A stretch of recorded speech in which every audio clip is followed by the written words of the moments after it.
श्री कृष्ण मोर पंख को क्यों धारण करते हैं। एक बार की बात है, वनवास के दौरान माता सीता को प्यास लगी।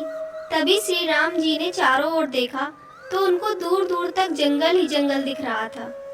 फिर उन्होंने प्रकृति से प्रार्थना की कि हे वन देवता, आसपास जहाँ कहीं पानी हो वहाँ जाने का मार्ग कृपया कर सुझाइए। तभी वहाँ एक मयूर ने आकर श्री राम जी से कहा कि आगे थोड़ी दूर पर एक जलाशय है, चलिए मैं आपके मार्ग का पथ प्रदर्शक बनता हूँ, किंतु मार्ग में हमसे भूल चूक होने की संभावना है। भगवान राम ने मयूर से पूछा कि आप ऐसा क्यों कह रहे हैं। तब मयूर ने उत्तर दिया कि मैं उड़ता हुआ जाऊंगा और आप चलते हुए आएंगे, इसलिए मार्ग में मैं अपना एक पंख बिखेरता हुआ जाऊंगा, उसके सहारे आप जलाशय तक पहुंच ही जाओगे। जबकि ऐसा माना जाता है कि मोर के पंख एक विशेष समय में एवं एक विशेष ऋतु में ही गिरते हैं। मोर यदि अपनी इच्छा के विरुद्ध पंखों को बिखेरता है तो उसकी मृत्यु हो जाती है। भगवान को मार्ग दिखाने वाले मोर के साथ ऐसा ही हुआ।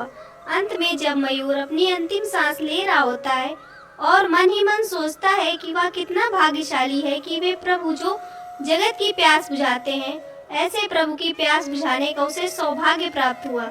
मेरा जीवन धन्य हो गया, अब मेरी कोई इच्छा शेष नहीं है। तभी भगवान श्री राम ने मयूर से कहा कि मेरे लिए तुमने जो मयूर पंख बिखेर कर अपने जीवन का त्याग कर मुझ पर जो ऋण चढ़ाया है, मैं उस ऋण को अगले जन्म में अवश्य चुकाऊंगा।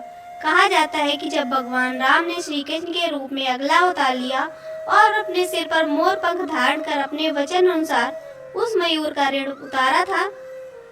पौराणिक काल का यह रोचक कथा हमें इस बात की सीख देती है कि यदि कोई बुरे वक्त में हमारी मदद करता है तो हमें उसका ऋण कभी भूलना नहीं चाहिए। इसके अलावा एक अन्य कथा के अनुसार मोर पंख को राधा रानी की निशानी माना जाता है।